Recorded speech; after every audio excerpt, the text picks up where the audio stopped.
નમસ્કાર, હું પ્રવીણ. આપણે ત્યાં ગુજરાતીમાં કહેવત છે, ઘણી બધી વખત કોઈ મનમાની કરે અથવા તો પોતાની મનની ચલાવે તો આપણે એમ કહીએ કે શું બાપનો બગીચો છે. આ જે કહેવત છે એને ભાજપના અને કોંગ્રેસના નેતાઓએ ચરિતાર્થ કરી છે, યથાર્થ કરી છે, સાર્થક કરી છે વડોદરામાં. જે વડોદરા વિશ્વામિત્રીનું માનવસર્જિત પૂર આક્ષેપો મુજબ ઘણા લાંબા સમયથી ચર્ચામાં છે. હજુ પણ ઘણા બધા કહી રહ્યા છે કે કેસ ડોલ નથી મળી, પરંતુ એ પછી એક નવી વાત સામે આવી. આ પૂર આવે છે કેમ? આ પૂર આવે છે એટલા માટે કેમ કે નેતાનો બંગલો બની જાય અને બંગલાની આસપાસ બ્રિજની સમાંતર એક બગીચો બને. બગીચાને જાળી મારી તાળું મારી દેવાય અને ગઝીબો પણ બની જાય. ક્યાં બને? નદીના કાંઠે. બંગલો બનાવો તેમાં વાંધો નહીં. આ સમા બ્રિજ છે અને બ્રિજને પેરેલલ બગીચો છે જે ઝાડ વાવી દીધા છે, પરંતુ તમે જઈ નહીં શકો કેમ કે આગળથી લોક મારેલું છે. હવે આગળ જતા નદી આવે છે. આમ તો બ્રિજ પરથી જેને ખરેખર ગામડાઓની નદી જોઈ છે એમને તો ઓકળો જ લાગશે, ઓકળો પણ થોડો મોટો લાગશે. તો આ બ્રિજને સમાંતર બગીચો અને બગીચામાં ગઝીબો, આ બધું જ થયું તો શું કોર્પોરેશન ચૂપ હતું? ક્યાં ગયા એ સ્ટેન્ડિંગ કમિટીના ચેરમેન જે સલાહ આપે છે કે ભાઈ ભારે વરસાદના કારણે તમારી વ્યવસ્થા તમારે કરવી પડશે, તરાપા લેવા પડશે, હોડીઓ લેવી પડશે, ટ્યુબ ટાયરથી માંડીને રસ્સીથી માંડીને બધું જ વસાવી લો કેમ કે અમે બચાવવા નહીં આવીએ. આડકતરી રીતે કહેવાની એ જ વાત હતી. તો એક વડોદરાવાસીએ ગંભીરતાથી લઈ લીધું કેમ કે આજકાલ જે જનતા છે ખરેખર પૂરેપૂરો વિશ્વાસ છે તમામ જે પ્રજાસેવકો છે તેના પર, અને ભોગવી પણ લીધું વડોદરાવાસીઓએ. એટલે કહ્યું કે ભાઈ જે પ્રજાસેવકો છે એ તો નહીં આવે, આપણે બચવાની વ્યવસ્થા કરી લઈએ. તો સમા બ્રિજને સમાંતર જે બગીચો છે અને બગીચામાં તાળું છે, તો આ તાળાની પરવાનગી કોને આપી? આ બગીચો રાતોરાત કેમ બની ગયો? રાતોરાત તો નથી બન્યો, ઘણા લાંબા સમયથી બન્યો છે. 3-4 વર્ષ તો આ બ્રિજને ઉદ્ઘાટન થયા ને થયા. તકતી પણ સરસ મજાની લગાવેલી છે, પણ બાજુમાં બંગલો, અને આ બંગલો છે કોર્પોરેટર પરાક્રમસિંહ જાડેજાનો. અને આ બંગલાથી થોડા આગળ વધીએ તો એક કોંગ્રેસ નેતાનું ઘર પણ છે. ઘર એટલે કે બંગલો, ઘરને આજકાલ બંગલો કહેવાય, 3-4 માળ, અને એ બંગલો પણ નદીના કાંઠે છે. તો આ એ નદી છે જે આજકાલ વોકળો બની ગઈ છે, અને પૂરમાં પણ આજે ગઝીબોથી માંડી જે તમામ જે પાક્કું બાંધકામ કર્યું છે, સ્થાનિકોનું કહેવું છે કે નિયમ મુજબ જગ્યા છોડી નથી. અને જો હવે પૂર આવે તો પૂરના સમયે આ પાણી એટલે કે આ વિસ્તાર પણ પાણીમાં ગરકાવ હતો. તો હવે આ બાપનો બગીચો બનાવીને બેઠેલા નેતાઓ સામે આંખ કોણ કરશે લાલ? આમ તો સુપ્રીમ કોર્ટે બુલડોઝરની કાર્યવાહી પર ઘણી વાત કરી છે, બુલડોઝરની કાર્યવાહી અટકાવી છે, પણ આજકાલ મીડિયા માધ્યમોમાં બુલડોઝરના નામથી અલગ અલગ વસ્તુઓ અને ટાઇટલ પણ અપાય છે. પહેલાં જોઈ લઈએ કે આ બગીચો ખરેખર છે શું, કઈ રીતે બનાવ્યું, અને બગીચા પર તાળું કેમ છે? 30 મીટરની જે જગ્યા છોડવાનું હોય છે એ છોડાય કેમ નથી? અને આ વસ્તુ શું દેખાઈ રહી નથી? ડ્રોનથી તો ઘણું બધું વસ્તુ દેખાય છે. પાણી છલોછલ છે વિશ્વામિત્રીમાં. જ્યારે પૂર આવ્યું તો હવે આ બગીચો દેખાઈ રહ્યો નથી. ટીસી છે, બધું જ છે. પહેલાં અમારા સહયોગી રૂપેશ ચોકસીએ ઘટના સ્થળ પર જઈને આપણી સાથે પછી વાત કરીશું, કન્ફ્યુઝન થોડું વધારે છે. રૂપેશ ચોકસી આપણી સાથે લાઈવ જોડાઈ ગયા છે, અમારા સહયોગી, અને નિકુલ પટેલ કોંગ્રેસના નેતા છે. રૂપેશ, આપથી શરૂઆત કરીએ. એક કહેવત છે રૂપેશ કે બાપનો બગીચો છે. શું બાપનો બગીચો સમજીને બેઠા છે પ્રજાના સેવકો? આ માત્ર આક્ષેપ છે કે ખરેખર દબાણ થયું છે? અને સામે કોંગ્રેસના એક નેતાનો બંગલો પણ છે. એટલે બંને કાંઠે સત્તા પક્ષ અને વિપક્ષના નેતાઓએ શું નિયમના ધજાગરા ઉડાવ્યા છે? એટલે એકબીજા સામે આંગળી ન ચીંધી શકે, તેરી ભી ચૂપ મેરી ભી ચૂપ. રૂપેશ, બિલકુલ, આ વડોદરામાં તેરી ભી ચૂપ ને મેરી ભી ચૂપનું ઉત્તમ ઉદાહરણ જોવું તો વડોદરામાં જોઈ શકાય તેમ છે. વિશ્વામિત્રીમાં જે રીતે એમ કહેવાય છે કે હેતુ ફેર કરાઈને આ જમીન લેવામાં આવી છે. 2017માં પરાક્રમસિંહ આ બંગલો બનાવ્યો, રહેવાયા. સામાન્ય રીતે 30 મીટરનું અંતર રાખવાનું હોય છે નદીના તટથી. 9 થી 30 મીટર હોઈ શકે, ચલો આપણે માની લઈએ, પણ ક્યાંય 9 મીટરનું બી અંતર નથી દેખાતું. ઉપરથી મહાશય ગઝીબો બનાવી દીધો છે. આ ગઝીબો કઈથી બન્યો?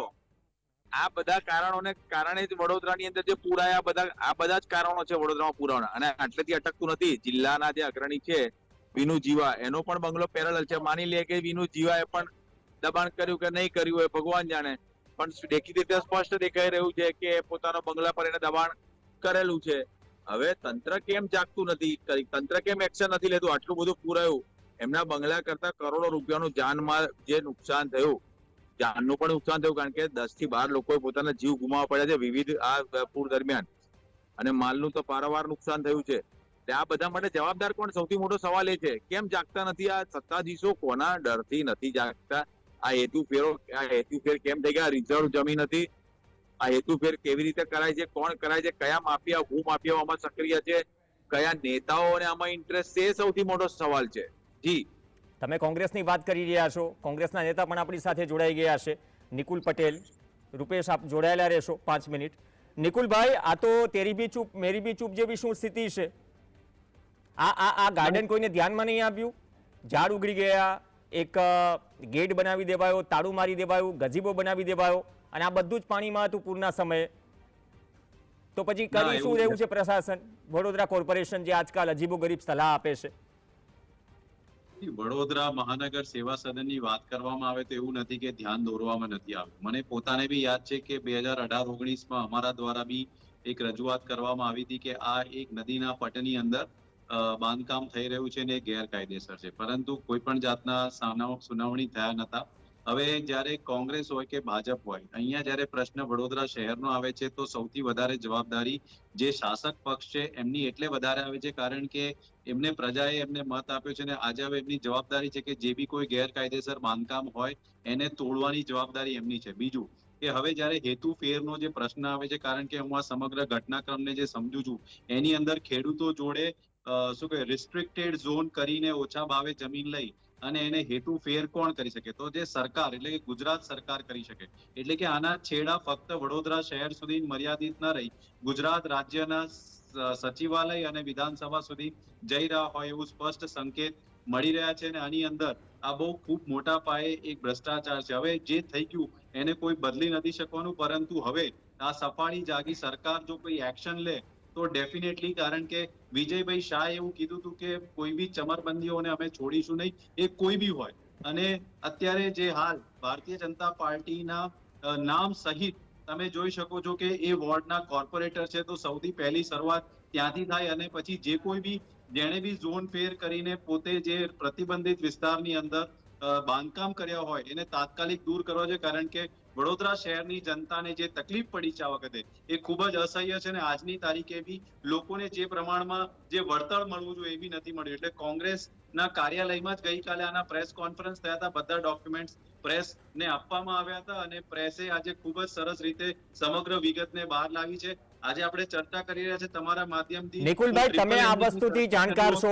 નિકુલભાઈ, તમે આ વસ્તુથી જાણકાર છો, અને પહેલા સહયોગી જે રૂપેશ ચોકસીએ ત્યાંથી રિપોર્ટિંગ કર્યું છે એ જોઈ લઈએ, કેમ કે આમાં સવાલ માત્ર ભાજપનો નથી, કોંગ્રેસ ભાજપ બંને તરફ ઉઠી રહ્યા છે. એવું લાગે છે કે વિશ્વામિત્રીના બંને કાંઠા ભાજપ અને કોંગ્રેસ સાચવીને બેઠા છે, એટલા માટે આંગળી ઉઠે છે, પણ એનો જે અવાજ હોય છે અવાજમાં થોડી નરમાશ છે. પહેલા એ જોઈ લઈએ કે ખરેખર દબાણ થયું છે શું, મુદ્દો શું છે, બ્રિજને સમાંતર કઈ રીતે બગીચો બન્યો, ગઝીબો બન્યો, અને કઈ રીતે સામા કાંઠે કોંગ્રેસના નેતાનો બંગલો છે, જેના ઉપર સવાલો છે. કદાચ તપાસની જરૂર પડશે, અમે કોઈ સર્ટિફિકેટ આપવા બેઠા નથી. પહેલા જોઈ લઈએ કે ઘટના છે શું. આજવામાંથી પાણી છોડ્યા બાદ વિશ્વામિત્રી નદીમાં પૂર આવ્યું, ત્યારબાદ જે દબાણો તોડવાની વાત છે ત્યારે આ વડોદરાના જ ભાજપના કોર્પોરેટર જે છે એ પરાક્રમસિંહ જાડેજાનો આ બંગલો છે. આ જોઈ શકો છો કે જે પ્રમાણે એમને વિલા બનાવી છે, આ વિલા તેમને બનાવી સારી વાત છે, વિલા બનાવી એની સામે અમારો કોઈ વિરોધ નથી, પરંતુ હવે અમે આપને એક એવી વાસ્તવિકતા બતાવવા જઈ રહ્યા છે કે વાસ્તવિકતા જોઈને કદાચ તમે ચોંકી જશો. એ વાસ્તવિકતા એ છે કે આ બિલકુલ આ બ્રિજના પેરેલલ આ મહાશયે આખી વિશ્વામિત્રીને જ નીચેની તરફ તાળું મારી દીધું. એટલે કે વિશ્વામિત્રી જાણે કે એમની પોતાની માલિકીની કદાચ હોય એ રીતે વિશ્વામિત્રીને તાળું મારી દીધું છે. આ જોઈ શકો છો. આ તાળું કેવી રીતે મરાયું એ સૌથી મોટો પ્રશ્ન છે. આ વિશ્વામિત્રીને તાળું મારી દીધું આ મહાશયે. એટલે આ વિશ્વામિત્રીને તાળું મારી અને ઉપરથી વાંસના પેલા એ ઝાડ બનાવી દેવામાં આવ્યા, બંબુ રોપી દેવામાં આવ્યા, એટલે કોઈ અવર જવર ના કરી શકે અને પોતાનો મનસૂબો પાર પડે. આ જેવું જોઈ શકાય છે કે 1/3/2020ના રોજ આ મહાશયનું ઉદ્ઘાટન કર્યું હતું અને આ બ્રિજને લોકાર્પણ કર્યો હતો 13.80 કરોડના ખર્ચે. તો આ લોકાર્પણ કર્યા પછી આ બ્રિજ અહીંથી શરૂ થાય છે, તો આ લોક કેવી રીતે વાગ્યું? આ સૌથી મોટો પ્રશ્ન એ છે કે લોક કોને મારી દીધું? આ લોક જુઓ, આ પેરેલલ એમનો બંગલો, આ બંગલો જોઈ શકાય છે કે બંગલાની તરફનું આ લોક મારી દીધું. એટલે વિશ્વામિત્રી પર સૌથી મોટું જો પહેલું દબાણ હોય તો આ સૌથી મોટું આ દબાણનો ઉત્કર્ષ નમૂનો જોઈ શકો છો. કે આખી વિશ્વામિત્રી નદી જ જાણે કે પોતાની માલિકીની હોય. આ જે પોર્શનમાંથી પસાર થઈ રહી છે સમા બ્રિજ તરફથી, એ આખી વિશ્વામિત્રી નદી જ જાણે કે એમને પોતાના એ તટ એમને પોતાનો કવર કરી દીધો હોય. આ જે પ્રકારના દબાણો, ગઝીવો, પોતાના મિત્ર વર્તુળ આવે એના માટે આ ગઝીવો પણ મહાશય બનાવી દીધો હતો. અને આ ગઝીવોનો દ્રશ્ય કે બિલકુલ સામાન્ય રીતે 30 મીટરની જે છે એ છોડવું પડતું હોય છે. આ વિશ્વામિત્રી નદી આપ જોઈ શકો છો કે આખા વિસ્તાર અમે જ્યાંથી બતાવ્યું એને આખા વિસ્તારને વિશ્વામિત્રીએ ધમરોળી નાખ્યું હતું. આ જે પ્રકારનું આ દ્રશ્ય ગઝીવો મહાશય બનાવી દીધો. કોના આશીર્વાદ, કોને આ બધી પરમિશનો આપી, એ સૌથી મહત્વનું છે. શું તેરી બી ચૂપ મેરી બી ચૂપની વાત છે? આ 30 મીટર જગ્યા ક્યાં છૂટી? આ 30 મીટરની કોઈ જગ્યા જ નથી છૂટી. આ સીધો આ નદીનો આ તટ, આ નદીના તટ પરથી સીધું જ આ મહાશય પોતાનો બંગલો બનાવી દીધો, નીચે ગઝીવો બનાવી દીધો. આ જુઓ, આ નમૂના જુઓ અહીંયા ગાડીના. અને હા, હજી આ નમૂનો, હજી એક નમૂનો તમને બતાવવાનો બાકી છે. એ નમૂનો પણ અમે આપને બતાવી દઈએ. એ નમૂનો આ સામે બિલકુલ આ નદીના તટ પરથી દેખાતું એક ઘર છે. આ એક ઘર પણ આપ જોઈ લો. આ નદીના તટ પરથી દેખાતું આ ઘર પણ આપ જોઈ લો. હું મારા મિત્રને વિનંતી કરીશ કે આ બતાવે. આ એ પ્રકારનો બિલકુલ આ વિશ્વામિત્રીના તટ પરથી નજીકમાં જ આ મહાશયે બંગલો બનાવી દીધો છે. અને આ બંગલો બીજા કોઈનો નહીં પરંતુ કોંગ્રેસના જ મોટા નેતા વિનુ જીવા પટેલનો છે. આ જોઈ લો, આ વ્હાઇટ કલરનો જે નદીના તટ પરથી બિલકુલ અડીને એક ફૂટની પણ તસોતસ જગ્યા નથી રાખી. એ પ્રમાણે બંગલાનું એમને બાંધકામ કરી દીધું. એક તરફ ડાબી બાજુ જોઈ શકાય છે કે ભાજપે દબાણ કર્યું, જમણી બાજુ કોંગ્રેસે કર્યું. એટલે તેરી બી ચૂપ ને મેરી બી ચૂપ. અને જે કંઈ ભોગવવાનો વારો આવ્યો એ વડોદરાને વારો આવ્યો. કારણ કે જે પ્રમાણે પાણી છૂટે છે આજવામાંથી અને એની સીધી અસરો વિશ્વામિત્રી પર પડે છે, ત્યારે વિશ્વામિત્રીને એક બાજુ દરવાજા બંધ કરી દેવામાં આવ્યા કે જેનાથી કોઈ લોકો જઈ ના શકે, પોતાના મિત્ર વર્તુળ બેસી શકે. એના માટે ગઝીવો બનાવવામાં આવ્યો. અને આ રીતે પૂર આવે તો જેનું જે થવાનું હોય થાય, પણ પોતે મોજ મસ્તી મારે એના માટે ભાજપ કોંગ્રેસ બંનેએ દબાણ કરી દીધા. રૂપેશ ચોકસી, GSTV વડોદરા. એક ક્વિક કોમેન્ટ રૂપેશ, આમાં જે નિકુલભાઈ કહી રહ્યા છે કે અમે અગાઉ પણ રજૂઆતો કરી છે, પણ આમાં શું બંને તરફ સાચવવાનો પ્રયાસ થઈ રહ્યો છે? આક્ષેપ તો બંને તરફ લાગશે, તો બોલશે કોણ? રૂપેશ. બિલકુલ પ્રવીણજી, તમારી વાત સાથે સહેમત છું. આક્ષેપ પ્રત્યાક્ષેપ બંને તરફ છે. આ GSTV કોઈની પાછળ નથી પડ્યું કે અમારી ઉદ્દેશ એવો કોઈની પાછળ પડવાનો નથી, પરંતુ આ સચ્ચાઈ છે બતાવવાનો અમારો ઉદ્દેશ્ય. સચ્ચાઈ બતાવી રહ્યા છે. ક્યાંક આ સચ્ચાઈમાં આગળ પાછળ થઈ શકે છે, અમે પણ આગળ પાછળ થઈ શકીએ છીએ સચ્ચાઈમાં. પરંતુ જે પ્રમાણે દાવાઓ છે, જે પ્રમાણે સત્ય હકીકત ગ્રાઉન્ડ ઝીરોનું રિપોર્ટિંગ છે, જે આપ જોઈ શકો છો, એના પરથી ઘણું બધું દેખાઈ રહ્યું છે કે એક તરફ ભાજપનું દબાણ, બીજી તરફ કોંગ્રેસનું દબાણ. અને આવા દબાણો અનેક છે. બિલ્ડર લોબીના દબાણો તો અનેક છે. હોટલ બંધાઈ ગઈ છે, દબાણો અનેક છે. જેમ જેમ બહાર આવશે, હવે નેતાઓની પાછળ પડ્યા છે એટલે નેતાઓ હવે બીજા બાજુ બોલ ફેંકશે કે આનું બી દબાણ છે. એટલે વાત હવે એક પછી એક આપણી મોહિમ ઉપાડ્યા પછી એક વાતો બહાર આવવાની જ છે અને સત્ય હકીકત બહાર આવ્યા જ કરવાની છે. જી નિકુલભાઈ, શું ખરેખર એવી સ્થિતિ છે? કેમ કે આજકાલ તો જુનાગઢે બહુ ચર્ચામાં છે. કિરીટ પટેલે તો ગઈકાલે આવીને કહી દીધું, અચ્છા થોડું કમલમ થોડું નિયમ મુજબ નહીં હોય તમે ઇમ્પેક્ટ ફી ભરી દઈશું. તો શું વડોદરામાં પણ એ પ્રકારની સ્થિતિ છે? બંને કાંઠે બંને પક્ષના નેતાઓ થોડું દબાણ કરશો તો પછી વિશ્વામિત્રી નદીમાંથી વોકડો નહીં બને તો શું બનશે? પ્રજા તો પીસાઈ રહી છે. સૌ પ્રથમ રજૂઆતની વાત કરીએ તો અગોરા મોલની જ્યારે રિટેનિંગ વોલ બનતી હતી 2015માં, હું પોતે રિટેનિંગ વોલ ઉપર ઉભા રહીને એનો વિરોધ કર્યો હતો અને GDCR એક્ટ મુજબ મેં ત્યાં વાંધા અરજી બી દાખલ કરી હતી. પરંતુ તમે સમજી શકો છો કે સરકાર કેટલું નગરોડ ને એ છે કે કોઈ જાતના કાર્યવાહી કર્યા નહીં. હવે હાલ જે પરિસ્થિતિ ઉદ્ભવી છે એમાં કોંગ્રેસ અને ભાજપ એના કરતા જે કોઈ બી ગેરકાયદેસર જેણે બી બાંધકામ કર્યા હોય, હું તો કહું છું સરકારની પ્રાથમિક જવાબદારી છે અને ખાસ કરીને કોર્પોરેશન અને ગુજરાત સરકાર. અને હવે તો ગુજરાત સરકાર બી બુલડોઝરના રાજનીતિમાં આવી ગયા છે. આપણે દ્વારકામાં બી જોયું કે કઈ રીતના એમણે કર્યું હતું. તો એટલું જ છે કે જે કાયદેસર હોય એ પ્રમાણે કામગીરી થવી જોઈએ. જો બિન પ્રતિબંધિત વિસ્તાર છે તો એ પ્રતિબંધિત વિસ્તારમાં જે બી ગેરકાયદેસર બાંધકામ થયા છે એને તોડવામાં આવવા જોઈએ.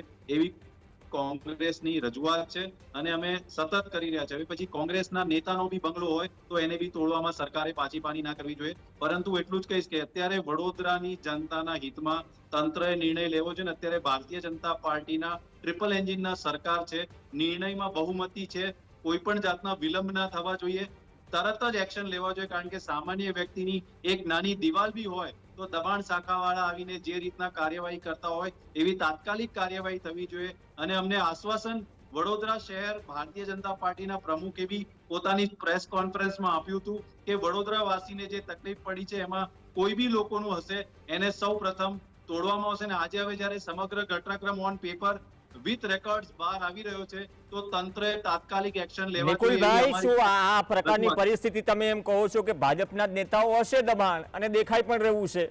હવે જવાબ વડોદરા કોર્પોરેશને આપવાનો છે અને જે આક્ષેપો લાગે છે કોંગ્રેસના નેતાઓ પર અથવા તો કોર્પોરેટર પર, તો શું એને પણ સેલ્ફ ડિક્લેરેશન કરી દેવું જોઈએ કે ભલે મારો 3 માળનો કે 4 માળનો જે કાંઠે બંગલો છે એમાં મેં નિયમોનું પૂરતું પાલન કર્યું છે? હું એ જ કહું છું કે જીડીસીઆર એક્ટ પ્રમાણે જે બી 5%, 10%ના કાયદાની જોગવાઈ હોય, જે બી ગેરકાયદેસર હોય, એ કોર્પોરેશનના જે લેન્ડ બિલ્ડિંગ અધિકારીઓ છે એમને પૂરા નિયમોની જાણકારી સાથે જે કોઈ બી કાર્યવાહી કરવાની હોય એ તાત્કાલિક કરે એવી પ્રજાની બી હવે લાગણી છે. અને કોંગ્રેસ તરફથી અમે સતત આ મુદ્દાને રજૂઆત કરી રહ્યા છે. અને હવે જ્યારે પરાકાષ્ઠા પર છે તો મારી દ્રષ્ટિએ કોઈ પણ વિલંબ વગર, બરાબર છે, આના પર કાર્યવાહી થવી તો જ વડોદરાની જનતાને ન્યાય મળશે. અને વડોદરાની જનતાને ન્યાય મળે એના માટે અમે સતત કાર્યશીલ રહીશું. ઓકે, છેલ્લી કોમેન્ટ રૂપેશ, લાગે છે કે આ મુદ્દે સેલ્ફ ડિક્લેરેશન કરશે વિપક્ષના જે કોર્પોરેટર છે અથવા તો નેતાઓ છે?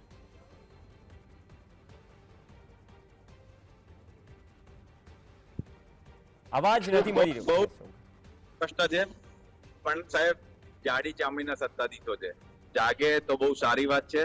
અમે પરાક્રમસિંહજી જે છે બહુ સજ્જન વ્યક્તિ છે, અમારે એમની પર બી કોઈ ગ્રીવન્સીસ નથી કે અમારે વિનુ જીવા પટેલના પરિવારજનો સાથે અમારે કોઈ ગ્રીવન્સીસ છે. પરંતુ આપે જે કીધું સેલ્ફ ડિક્લેરેશન શક્ય નથી, કારણ કે એની આગળ પાછળના બીજા બધા જે ઘર છે ને એ બીજા નેતાઓના પણ છે, એ બીજા નેતાઓની જમીન પણ છે. એટલે એ એક જો ડિક્લેરેશન કરશે તો આપ સમજી શકો છો કે બીજા કેટલા બધા જણનું આમાં આવી શકે. એટલે આઈ ડોન્ટ થિંક સો, પણ જો પ્રજાહિતમાં કરે તો that's fine for Vadodara, that's fine for our nation. પણ આઈ ડોન્ટ થિંક સો કે આ લોકો કરે, એમાં એવું લાગતું નથી. પણ તંત્રએ જાગવું પડશે એ વાત ચોક્કસ છે સાહેબ. તંત્ર તો કહી રહ્યું છે ને હલેસા તરાપાથી માંડી ટ્યુબ ટાયર તમે વસાવી લેજો. અહીંયા કદાચ શું પરિસ્થિતિ એવી છે કે તેરી ભી ચૂપ મેરી ભી ચૂપ. અપેક્ષા રાખીએ કે આ જે બાપના બગીચા અને કહેવતની જે સાર્થક કર્યું છે નેતાઓએ, એ બાપના બગીચાઓ ખરેખર એ કેટલો કાયદેસર છે કેટલો નહીં. જો આટલા એલિગેશન બંને તરફથી લાગતા હોય તો વડોદરા કોર્પોરેશન પણ જરા સમા બ્રિજ પર જઈને આવે ને એ નજારો પણ જુએ કે કઈ પ્રકારની જાપલી જે દેશી ભાષામાં કહેવાય અથવા તો ગેટ છે બનાવી દીધો છે અને ગઝીબો ક્યાં બનેલો છે, કેટલો દૂર છે અને આ બાંધકામ થઈ ગયું ત્યાં સુધી શું કરતા. મગરોને પણ ખબર છે વિશ્વામિત્રીમાં દબાણ છે, પણ વડોદરા કોર્પોરેશનને નથી ખબર. અપેક્ષા રાખીએ કે નિકુલભાઈ તમારા તરફથી પણ સેલ્ફ ડિક્લેરેશન થાય, કેમ કે દર વખતે ટ્યુબ ટાયર કે તરાપાનું બજેટ આમ જનતા પાસે નથી હોતું, ઓલરેડી મોંઘવારીની માર છે. ધન્યવાદ નિકુલભાઈ અને રૂપેશ ચર્ચામાં જોડાયા. એક બ્રેક માટે રોકાઈશું, બ્રેક બાદ અન્ય સમાચાર.